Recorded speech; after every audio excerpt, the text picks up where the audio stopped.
പണ്ടുള്ളവര് പറയും വേലിയലിരിക്കുന്ന പാമ്പിനെ എടുത്ത് തോളെ വെക്കരുതെന്ന്. ഞാനാണോ പാമ്പ്?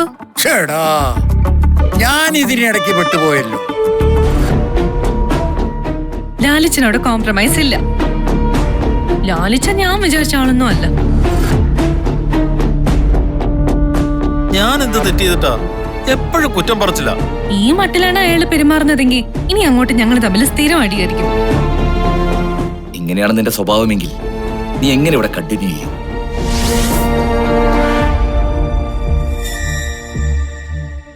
പൗലോസേട്ടാ, ഈ സഞ്ചിയിലോട്ട് വെച്ചുകൊടുത്ത സാധനം തിരിച്ചെടുക്ക.